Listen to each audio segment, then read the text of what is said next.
Welcome to the Explainly tutorial series. Over the next 10 videos, we'll build a complete production-ready AI homework solver.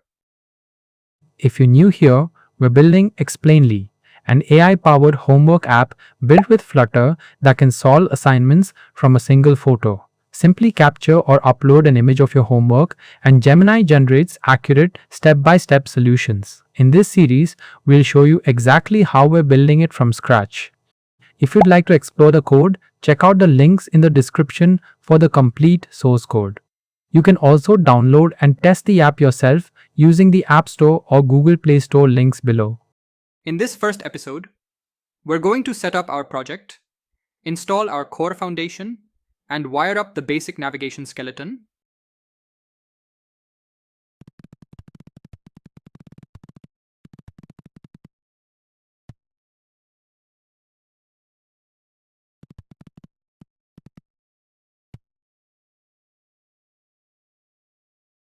Notice our lib folder. We're going to structure our code carefully using feature-driven architecture. We'll organize our code into folders for features, themes, and routers as we progress. We'll start by adding our foundation packages. We use Riverpod because it provides robust, compile, safe state management, GoRouter for declarative navigation, and Google Fonts for easy typography. We will install other packages only as we need them.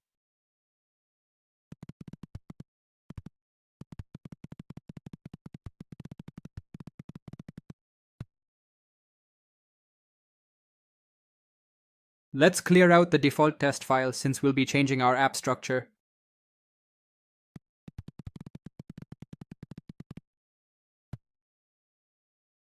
Now let's define our theme. A centralized theme file ensures our app looks consistent and professional without littering styling code across every screen.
Next, we'll define our initial routing skeleton using GoRouter.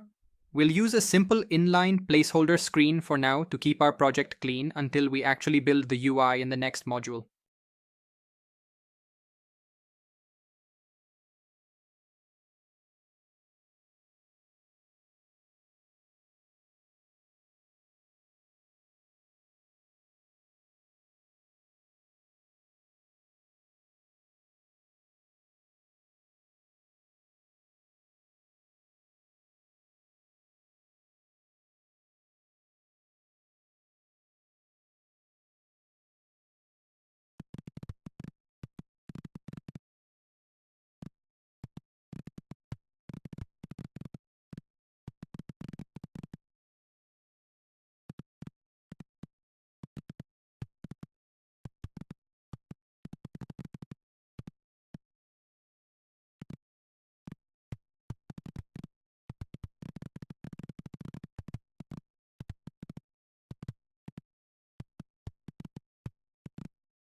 The default Flutter setup gives us a counter app in main.dart. Let's surgically refactor it for explainly instead of deleting it.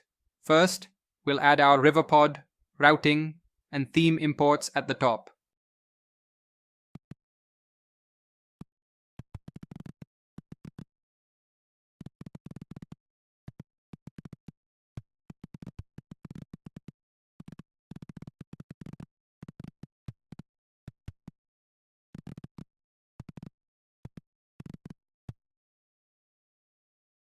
Next, we need to wrap our app in a provider scope so Riverpod can manage state globally. We'll update the main function to run our new explainly app.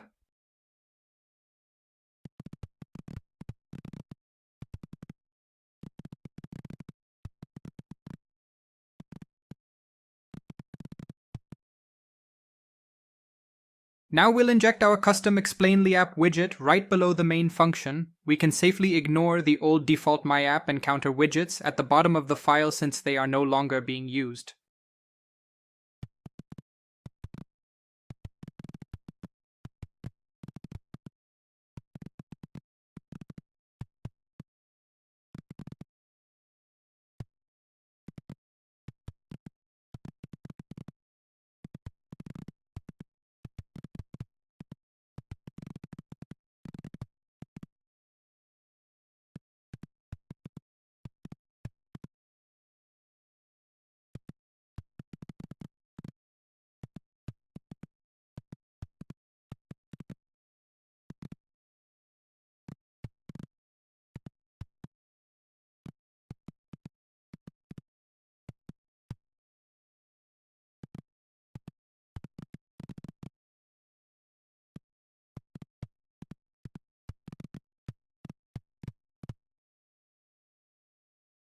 And there we go. We've cleanly refactored the default template. Notice we simply left the old default code sitting unused at the bottom. We are now ready to test our app.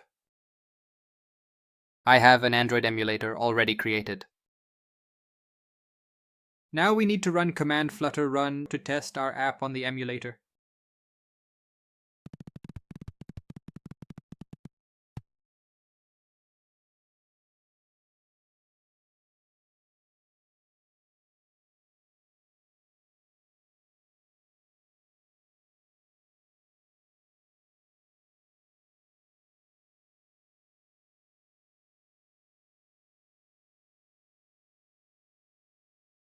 Notice how the app starts on our simple placeholder correctly, completely ignoring the leftover counter code. In the next module, we will start building out our actual screens and UI.